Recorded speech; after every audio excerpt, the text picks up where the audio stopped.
ebusian for aha Ghana 7 TVGH, press like, a comment, subscribe, turning on notifications so that anytime videos of this nature are uploaded, with notify. Ebusian for Akufo Addo. Papa Akufo Addo. Most of the time, my friend Akufo Addo, because person me body ni na, AI confusing me. Nana Addo. Nana Akufo Addo. Nana Addo. Akufo. Nana Addo Dankwa. Akufo Addo. I think Nana Addo Dankwa Akufo Addo. Nada, yeah. Nana Addo Dankwa Akufo Addo. Nya akupon die. Oni ne di ni ye. Nyame ni Akufo Addo omedi ni ye. Because God has vindicated Akufo Addo so early. So early. At least with President Kufuor there, after Kufuor left, at least we had some 3 years under President Mills. Now, President Mills' presidency, it was not too, that bad, even though it was not up to what Kufuor was giving us. But now, but with this one there, it did not even reach 1 year before Ghanaians realized I had a mistake. Now, enumerate we and I say, and my point of interest, Takoradi guys, Takoradi for come closer. When Akufo Addo had served this nation diligently, Akufo Addo had made sure, development reaches every district. Ewa mind we mo. Or ta dia bi ebra nipa bakwa, or the ma obia. Say drip equipment every district, ambulance every district.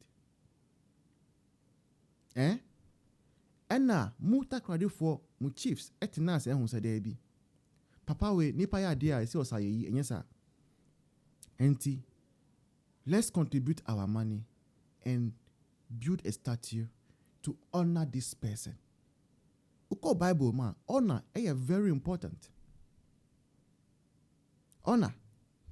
And there's a saying, a nation that does not honor its heroes is not worth dying for.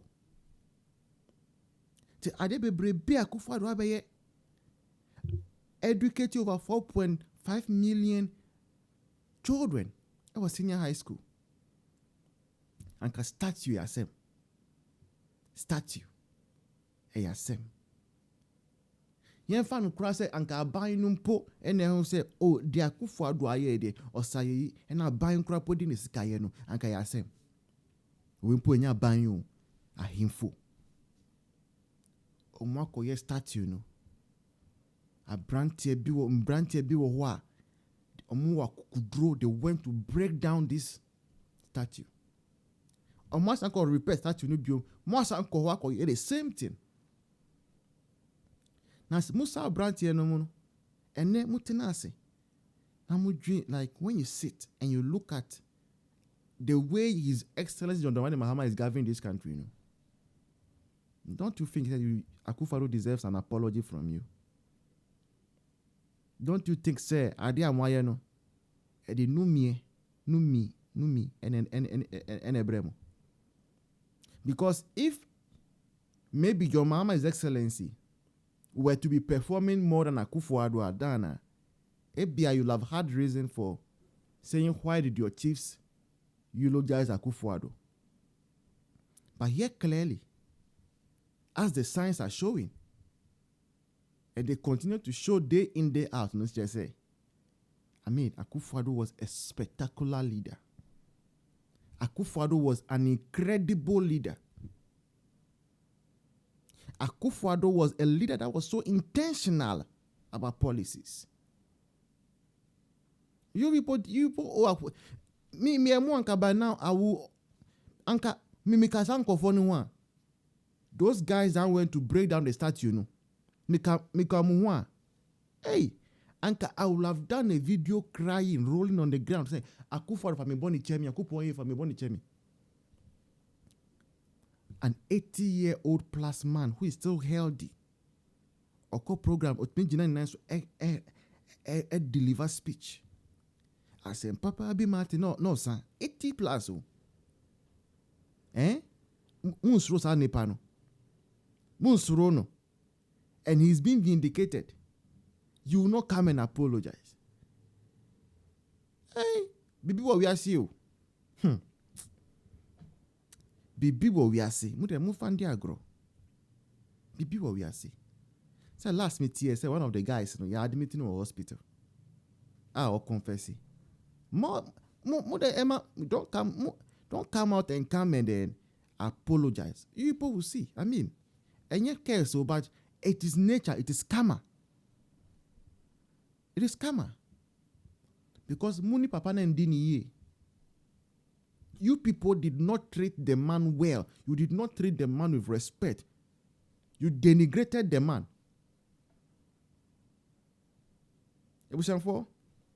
Hi, Ghana Sam. Here we are a family.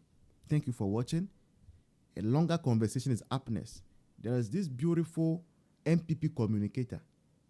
As a Wenchi that has surprised me today with her thoughtfulness.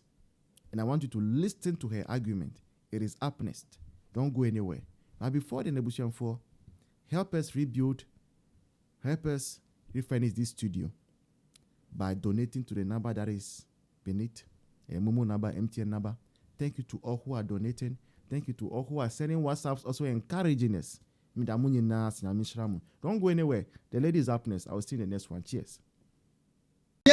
Nti yenchire mu man nka enko fom kakra maye se bia yentimi nko school nti me wa na me pese wo chire mu man Ajemfo ye man panyin John Dramani Mahama ose enioma e wo Ghana yesini nyina abafam no enioma e biribi adwam na e wo soro a ni nyina abafam ama ene empanfo mame empanfo ka se dollar abafam na ho de abafam fango abafam ene spare parts kura say abafam want to say car sekura ne bo abafam ene enioma hudo bebre ene empanfo amugie mu amubedi adanse enioma na ho de abafam e wo Ghana edno no ene e man panyini kire se sa enioma hudo ni nyina abafam no edno no nko ntumi ma oban Ghana economy no yenye no se de ye den ye kwekwe no adansa ahoɔden a ye pɛ no ye ntumi nya den enya mejiri sa tiefo kakrai adwansumu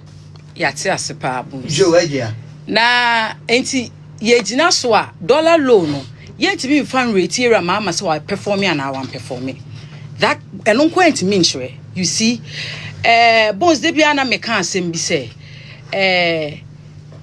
yete se wunya anye den amensira akotia na ye kan se ze wunyi ya ensira akotia yennuanu tiaba yennuanu wo position no deda yennuanu yen ni titiri minnuanu ma me no mo tena ewiase FM ha ene mo sister stations e wo wanchi ha deda enkrofo we ntina me sha se me se me mpaya ne se yera na ado danko Akufo Addo na me ma ne nkwa because yendru ba bia me de me se me betena bia me se mo gide wo yera mama mu obetimi aye abroso nti yen no ye pese 2028 ni nedru yendru ba bia you see.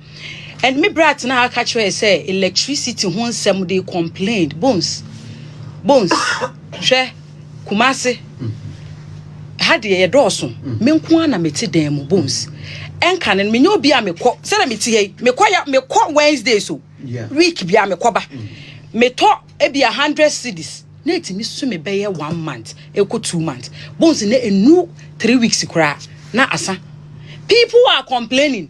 But yet, muti opposition catch yen say.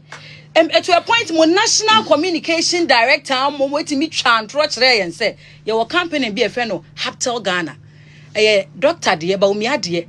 Ye toa no mati yebi. Me come to say today we prefer the Haptel Ghana than say yen if you mean some of the Haptel 1, 2, 3, 4, 5 aba. And on a tea baby minim. And then when chair will be a card is so red because yet and you say you need to go. Ye toa nasa. Ye toa nasa.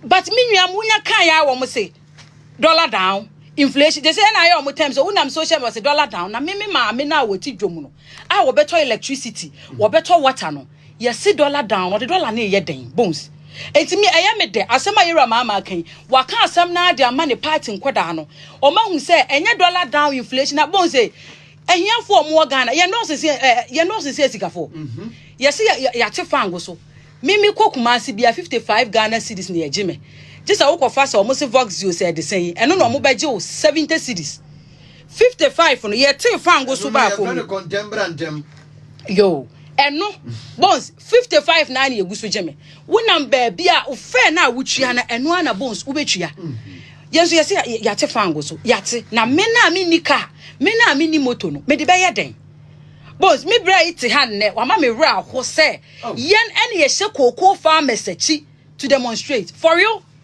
koko me Bones me nim ni pa obeba begina ha ka che me se koko kuani ayate ne fair so every 3,600 about 2,500 no se nani age me kame cho se nipa NDC ni oye koko farmer kra no nipa ni besu no wonti min Canada mo wa opposition mo ka kire yen MPP for to a point at force and today the finance minister ejina most of them platform on campaign so ka kire yen say e wasa aban ko ton koko na obre mo half meboa oche mu miensa na wabre mu mienu na aban na fa 2 baako na mu aban no kwato a okoton ofa mienu no wabre but mu refi say ye de ba enu ye de baako no aban fa baako na omo so fa baako a sa baako na aka na ye de ye omo maintenance so say ye de toto ne ma de ma omo yi wo kan ni na oba obe ma omo 6,000 something media me se wanya hwe ama was en mo no kro no me kra na me so do mo 500 no mo de be ka homa na 3,600 no ko munyi 500 no mo 3,100 na do dan ko Akufo Addo a yesi ni tiri mo odin a bi bada no wo de ma akoko akuafo ne ye kan se ye ko baka Bones and then mo ka che say world market but ebra fango ne me ba for man kan che say world market was we say be ko baka 2017 2018 mo yet ye ko no so World Bank de buy I think $1,900 ye run anado ka say debi me ntimi ko kan che koko akrache fo ne say ya te so World Bank world market enti no me so be bete so ha o mani o maintain price na so our problem was they should have maintained the price mamontum okay boss na koko ya mudi agu hoi ye ra mudi gu hoi ena ebo ne be ko so ranti ka o me be ka che koko akuafo say ebo na koso nti munji we nka ho metie koko akuani bi kwa no wo se koko no wo dua no so kra ne na aban ato awie obeba betiti nti mo no mabo price awie nti se ye bi so o mo se mo ma ya tia se season we nyina 2,500 no mbeto no nti ye tumwe mo Canada ye mo de ko sen koko akuafo no kon na profit ba amafa mo wi amasa atena TV so aka kire ye yense ye ne ye show machi so mo nya demonstration na mimi ye koko farmer na me mehwe mma eno na me de chichiri mabusua Bones me se me da me ko madam fu bi ma me ko afuom ena me hu se omo boa papa omo bre papa they go through a lot Ghana dey akuafo no obia but we take them for granted but now what's here at least me wa hu hwe ebra COVID ba ye yes ayetena me kai pa me ni me nuanom na ye kasa in such a way Ghana fo hu se ye nim omo how we plead with them. But once they don't want to accept the fact that they've offended these farmers, so they should apologize or in such a way be but see, just say Eric, a Greek minister. One no me who ni social media post be he was pleading with them. But you see them World Bank World Market we say you and what's a utum koko farmer no when him World Market no when him World Market koko farmer and Augustus presidential advisor ma they saying almost 24-hour economy what in some our papa yi ka che yen say enye say sorry ya na ye 24-hour economy no na munni ma no na mo ye hu dede de bia me ba na ma obonyom ne ma me ye hu dede na na do dan ko Akufo Addo ni tiri mu odin Bones ni tiri mu odin de bia me bi se obi me nanfofo na omoyo mo se ye ni party bia me o mo se agea na ba ye ne na eye ye wura 2020 ni mu no e na ne me se na me se mu hu ni se ye COVID na ebra COVID ne nye no Bones ye nkwa ye chi na do dan ko Akufo Addo papa wei a mo se ni tiri mu odin emire bia ko see ni status e wo se Takoradi ho ba bia na me bi sa se mrante no so no mo nya NDC fo no mo ye Ghana fo a don't be so because NDC buying has failed us. Me say yes, still I have faith in them. Yera mama betimi aye. Bones. Some nim na do dan ko Akufo Addo. Mema district constituency bia one ambulance. Was say 120 SHS e wo man Ghana mo be mo bia school bus. Some ne papa former they say ye papa napo He was the education minister then. Wo mo cheche ni na de mayen. Ye papa na do dan kwa Akufo Addo ka se me nja ne sa kwasa. COVID ba na ne Yesu no. NCCE for no. Ye mo pick up bi ni atro NCCE COVID-19. E wo ho. Na do dan kwa aban mu na ye hu se yetimi the drip machine enti se wi ketekete bi ye gina ye papa yi me ka da na do dan kwa ka said bra wo ye ne campaign no oba ye be kwa election wo hwehwe wo se obi a mabeto na konya so as president mapam ni mienu ne mapa maye no se man hweyie na se man to aba ma me bana me ne ye adwuma na ye Dr. Alhaji Mahmoud Bawumia a we baba be say ni na today this is what we are seeing me the electricity mpo asem e na e kan ne bones electricity bo aye dimpo asen rent yetim de aye me ya ba ko electricity ho asem bones senka ye to na boarding nimpo e na ye enjoy ya I have no problem. Today we are going back to bones ye kai bre na ye say operation go doctors are going to operation room with torchlight. Students were outside and no mudi abobo and a friend say candles mobo. At that time near school ye move for kese na obi ti fa phone more light on mo ye move for kese na nyem ye because ye per light. These were things that we were facing, but then omudi maye in a gentle way. Me catch obi say mabunu na ne ye to about 2024. They were not there in 2020, 2016. To omunim de see ye omunim de NDC aban de ye. But I want to tell them say 2028 elections and our campaign na ye be no bones enye propaganda. So they should put the propaganda away because mabunu no one say afibia ne nwomo aye nyomo won bet na be twan tron ka say MPP na say koko akuaf na sabi o omo ndwen bones omuni ajo omu na piloso na aka say ya tu koko so da nesere ko wura hu yera mama chia no yera mama me da se say wati mi koko so me MPP ni na me kwa free koko farmer ne say koko farmer ya ti usika no to koye demonstration they are in pains. So mu betena say at least mu fa ni de anymore mu say koko ni o man Ghana mu ha se bi Ghana no niema ye bebobo ye kan ye de ensa besi ye bo aka say Ghana ye wo we no koko ka ho. So you people should at least mu fa sa ni de anymore na mon kankasa bi ncho mo a enkofa ha obi anso mre omo but Hajia Hannah Osman communications the member in Ghana for young guy feel na see me fan say me 30s na say man ko school but adwuma me yen so ba ko ntini ko we like stuff no this year like stuff na rasha ase ayeti but abambu aba if you say first gentleman of the land, the president. Ono na bu yebam. Ye sha adwuma wi ase no. Na afina Akufo Addo aba power. Na koko da 470. Afa yi ma koko so akakra ye ni tie no. Na koko adu 3100. Nti ye ba fom ni ye beti koko ni nya 3 bags a. Sabe, misuma nya 9000 a. The nurse ana teacher ni ana say doctor bi ye adwuma. E ma ba tua ne ka. Misuma tua me ho ka. If it's 9000 nya bad. Okay, na de ye danya ne ya Yura Mahama beti kugo so from 3600 at about 2500. Na me ka te Yura Mahama say abra odi ka bi di akonya yeti wo yo mi nsensem yeti sadani jida but koko ya wati so Ghana ha eni the biggest scandal be ba na aban e bi nsi bio eni gwase kase pa e beto na aban eni se wati Ghana koko so me de video ya me ye adese de na me de tu nanim ebi se afuo ye nua na sisi wo e ba to fa camera ne hwe nua no enua na sisi wo no koko na aban ne be ko aban be ba na so se ye koko nua ne sisi wo na me ade ba ko ha me ne se mafu mu me ma saasi su ha na se mi kuro mu hanom galamsey nia kama to ma saasi na ma galamsey fotu na kama so ma jiska na bo me bra ebi se Yura Mahama nye bo a wo hye ye na wadi su no wo hye ye bo so be ma 6000 7000 edi ka wo ba ye no kwa no otu mu ko 3600 from 3100 to 3600 ya kwa ni enyinyi se nye de bo a wo hye ye no no nti 500 pa de account fa bi ka ho afa de danya ne ya papa wa ko tikoko so about 2500 and kwa se me say abambu aba aso ye Ghana ni ade mesra mo ne say Ghana sabe aduane ye di kura binim de ye politics munya asa ade no e bi say wo ye Ghana ni na wo di koko ye politics asabe na wadwene no sabe bibi ya abam e bi say kwa fi kwa me nkroma bresu besi ne ye nti koko so wo Ghana da ba to me kama sem kakra na no na me te say ye wura otumfo achia me anya ye wura otumfo say tu ye wura otumfo wo twam atetefo ni bi achia me baako esori ti abroni aban say ompene ma broni ti kokoo so Ghana ha fi say ono so ye kokoo ekuani ni bi oni broni preso ama broni wantimi anti kokoo no so ene de ba ne say ana yeru amahama ade a bakwasema mpenifo ya to ofiri tete ene won kwa abreso abeti kokoo so ti de make an say wo bedi first term ama yeti wo yomi wo bedi first term ama yeti sada ni jida ama nkonfam tu ko Burkina Faso a enu nya ni ngwase o kokoo na wate so no de ni ngwase se ni bibia wo Ghana ha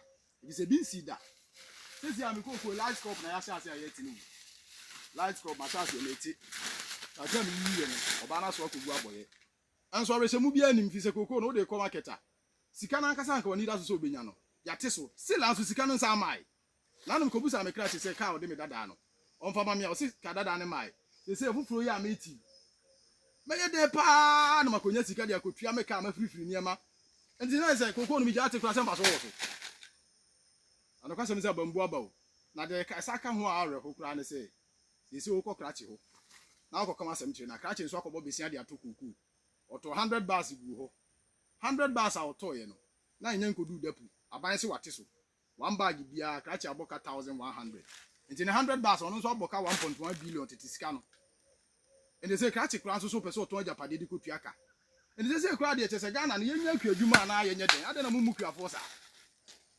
sabi ye ko school na so ye kuadwuma ka ho enti ye besere yewura ma we nya politics na ye ka no kure na akire na ban ye ka no kra kire ndisi aban ye ka no kra kire yewura randi abi ono ye nim na football na odi akire nye kokoo ontwe sekanda nto onim bra ye bre hwe me hu fifire ba ya chiriwia o ba ya chiriwia na me gina ha hwe me hu fifire chiriwia ye nyina no ye nam ne ye bo besia na ye di firi asichire ye firi asichire mleke ne ade fise kokoo e kwaton ye muntu ayeka adai bo ne be na ye de ayaban ye sere Ghana aban se onna nwene hu bio no age kokoo na wate so o meka se papa nchire if say ye hu ne se emrade na wotu ye last year obetu kokoo mu wotu mu August fise August na ye bie kokoo afede o bati kokoo so a ade na wontwe ma August nu na wonte so mai na ne kura na wote so se fi se yente so da Ghana kokoo kura ni nim se yate kokoo bo so da the worst part ne se aban bia ba on to kokoo ba se e beti kokoo so de bi nsi da this time aba beti kokoo so wan san twen kura ma main crop light crop ase de ye de beti aka ye sika kam ya ye sika kam de ye tene foforo so sika ni ho mo de to afen so kura de che se kati video no ma mesere wo kati